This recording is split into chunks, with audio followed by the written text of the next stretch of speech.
All right, so get this. We're diving deep into the UK's first labor budget in 15 years. Wow. And get this, it's all thanks to some seriously cool AI tech from future artists. Oh, wow.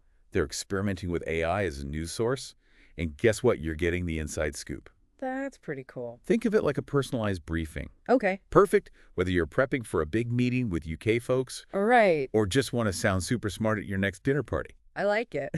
I like it. So, Indeed, it's quite remarkable. okay. We have excerpts from the actual budget summary, Wow. along with some fiery opinions from The Guardian and The Telegraph. Oh, spicy. So we're getting a well-rounded view here. Okay, so imagine you're suddenly thrown into the UK's political scene. Okay. What's the current vibe, and why is this labor budget such a big deal? Well, Labour's recent return to power after all this time marks a pretty dramatic shift. Okay. This budget is their first real chance to put their economic ideas into action, contrasting with the previous Conservative government's approach. Gotcha. Now, for those of us who haven't brushed up on our econ lately, Yeah. remind us, what exactly is a budget and why should we care? It's essentially the government's game plan for money, Mm-hmm. how they'll collect it, and where they'll spend it. Okay. It affects everything from taxes to public services, Right. touching the lives of individuals, businesses, and the entire economy. Wow. This one's particularly interesting because it shows how Labor plans to change things up. So let's get to the juicy stuff. Okay, What are the big headlines screaming from this budget? well, buckle up. Okay. We're looking at a whopping $40 billion tax increase. Wow. Labor's aiming to pump up public services Okay. and stabilize the country's finances, Makes sense. which fits their whole idea of a stronger safety net Mm-hmm. and active government involvement. A stark contrast to the conservative way of doing things. Absolutely. Yeah. They were all about lower taxes and a smaller role for the government. This budget is like Labor drawing a line in the sand, Okay. showing they're prioritizing things like healthcare and education, Right. even if it means higher taxes for everyone. Got it. It's a classic ideological clash. Okay. Enough big picture stuff. Yeah. Let's get down to brass tacks. Okay. What does this mean for you, dear listener, personally? Here's the deal.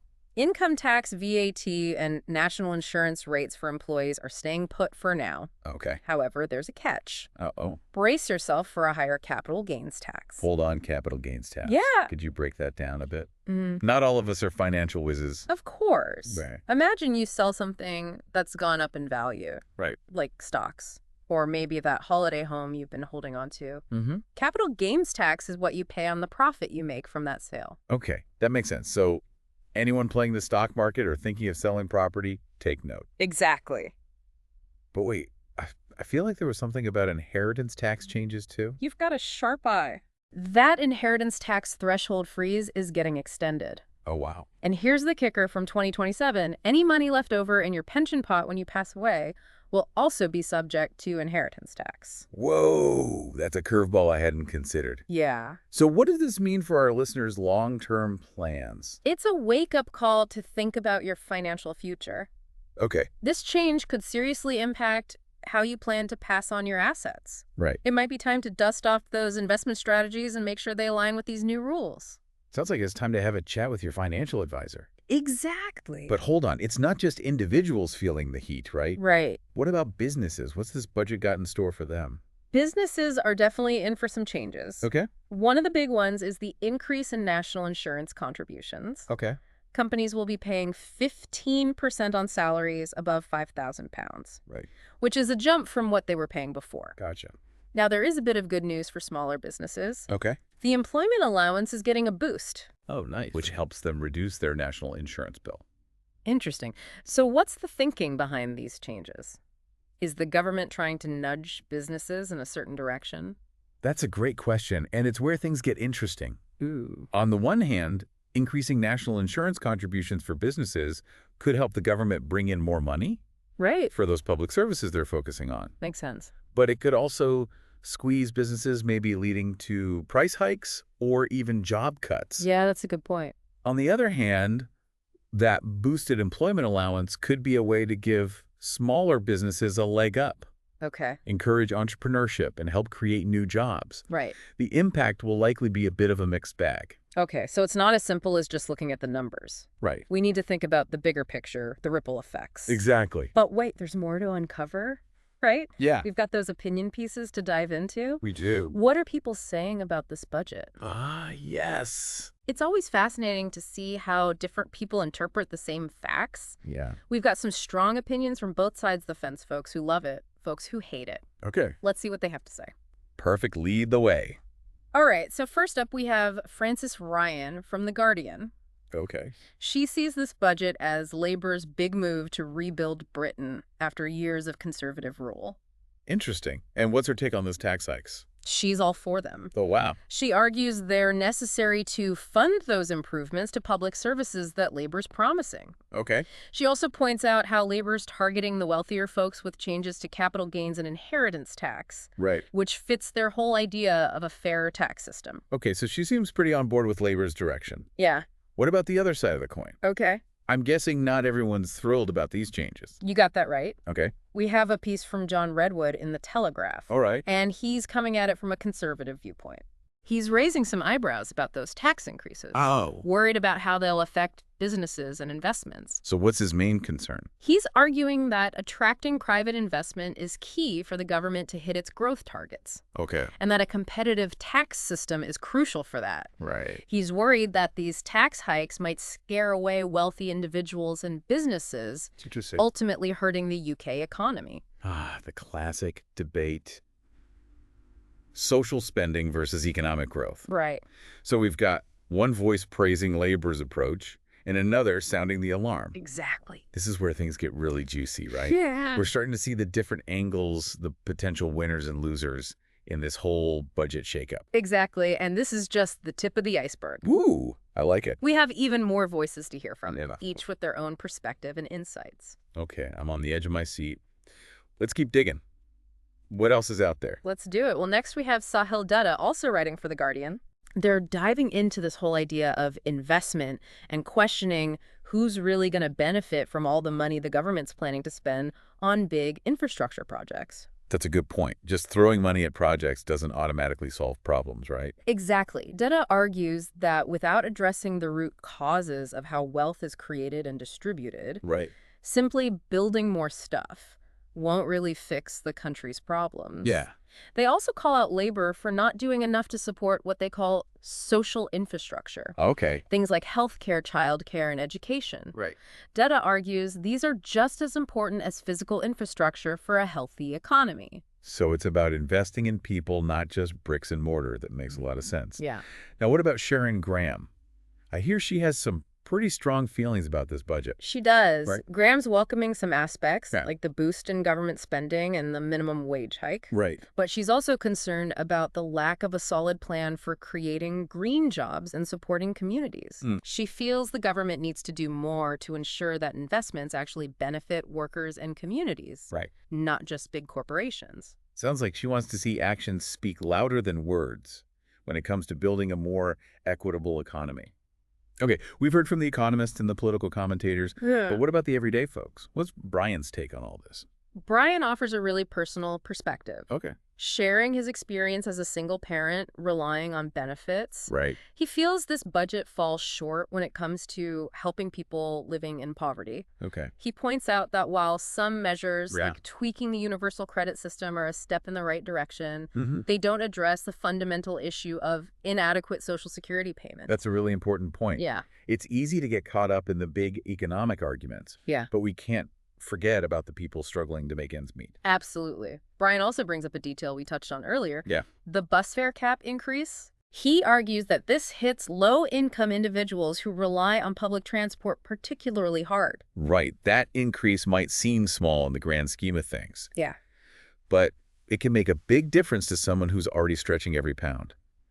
So we've got all these different voices chiming in, praise, concern, skepticism. It's a real mixed bag of reactions. What stands out to you in all this? What's fascinating is how one document can spark such diverse responses. Yeah. It highlights how our individual values and experiences shape our interpretation of even seemingly objective data. Right. Take that bus fare cap, for example. Right. Some might see it as a necessary measure to keep public transport running, while others see it as yet another burden on those who can least afford it. It's like we're all looking at the same painting, but seeing something different. Okay, so we've covered the facts, the figures, and the public reactions. What are some of the less obvious, more thought-provoking aspects of this budget that caught your eye? Those hidden gems that might make our listeners go, I hadn't thought of it that way before. Well, you mentioned the bus fare cap increase earlier, Yeah. and that got me thinking about the bigger picture of public transport affordability. Right. The cost of getting around is a huge factor in people's daily lives. And this increase raises questions about who bears the brunt of these costs and what it means for social mobility and access to opportunities. Yeah, it's easy to overlook those everyday costs, but they can really add up, especially for people who are already struggling. Yeah. What else caught your attention? There's also the investment rule that Rachel Reeves introduced. Okay. This essentially loosens the purse strings and allows for more government spending on projects. Now, this could be a game changer. Imagine the government suddenly having more money to spend on building new hospitals, upgrading the train system, or funding research into renewable energy. Sounds great. Yeah, Yes, sign me up and- for all of that. But you said there could be downsides too, right? What are the potential pitfalls? Well, the flip side is that more government spending doesn't always translate into better outcomes. There's the risk of projects going over budget, missing deadlines, and not delivering the promised benefits. The classic government project pitfalls, bureaucracy, delays, cost overruns. It's a familiar story. So it's a balancing act, weighing the potential benefits against the risks of government involvement. Okay, and there was one more thing you mentioned that really piqued my curiosity. The debate over a potential wealth tax. What's that all about, and why is it causing such a stir? This one's a real hot potato. Imagine a tax that focuses not just on your income, but on the total value of your assets, things like property investments, even valuable artwork. So basically, if you've got a lot of valuable stuff, you'd be paying more tax even if you're not actively making money from it. Exactly. The idea is that those with significant wealth should contribute more to support essential public services. It's a concept that's gaining traction in some circles, particularly as the gap between the rich and poor continues to widen. I can see how that would be appealing to some folks, but I'm guessing it's not exactly a universally loved idea, right? Oh, it's definitely causing a lot of debate. Opponents argue that a wealth tax would discourage investment, stifle innovation, and potentially drive wealthy individuals and businesses out of the country. They worry that it would ultimately harm the economy, leading to fewer jobs and less overall prosperity. So it's a classic trade-off, trying to find that sweet spot between promoting fairness and ensuring a healthy economy. It sounds like there are valid arguments on both sides. What are your initial thoughts on this wealth tax idea? It's a complex issue with no easy answers. I think it raises some fundamental questions about how we define fairness and what role the government should play in redistributing wealth. It also makes me wonder about the potential unintended consequences. For example, how would we accurately assess the value of assets and what measures would be in place to prevent tax avoidance? Yeah, the practicalities of implementing such a tax seem pretty tricky. I can only imagine the loopholes people would try to find. Exactly. It's a topic that deserves a deep dive of its own, but for now, it's just one of many thought-provoking elements of this budget. Okay, so we've explored the headlines, dug into the details, and even uncovered some hidden gems that spark bigger questions. If our listeners want to delve deeper into this budget on their own, where should they start? The full budget summary document is readily available online. It might seem daunting, but it's surprisingly well organized and provides a comprehensive overview of all the key changes. So straight to the source. What else would you recommend? The BBC and The Guardian websites both have excellent summaries and analyses of the budget, highlighting the main points and potential impacts in a more digestible format. Great resources, and of course, don't forget those opinion pieces we discussed. They offer valuable insights into how different people are interpreting and reacting to this budget. That's all about getting a well-rounded perspective and forming your own informed opinions. Okay, so as we wrap up this deep dive, what's the one big takeaway you want our listeners to walk away with?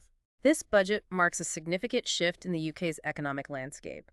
It signals a move away from austerity and towards a more hands-on approach with a strong emphasis on public investment and social well-being. So it's a potential turning point in the UK's economic story, but it sounds like there's still a lot of uncertainty about how it will all play out. Precisely, the long-term impacts remain to be seen. It all depends on how effectively the government manages its spending, how businesses and investors respond, and of course the unpredictable nature of the global economy. It's a reminder that economics is not a static, predictable science. It's a dynamic, ever-evolving system with countless moving parts. Exactly, and that's what makes it so fascinating. We're all participants in this grand economic experiment, and the outcomes are never fully certain. Well said. It's a reminder to stay informed, stay engaged, and keep asking questions because ultimately the choices we make, both individually and collectively, shape the economic landscape we all inhabit. On that note, I think it's time to conclude our deep dive into the UK's latest budget. Thank you for guiding us through this complex and fascinating topic. It was my pleasure, and to our listeners, remember, this is just the beginning of your own exploration. We've given you the tools and the context. Now it's up to you to continue digging, to ask your own questions, and to form your own conclusions. So until next time, stay curious, stay informed, and keep diving deep. Yeah.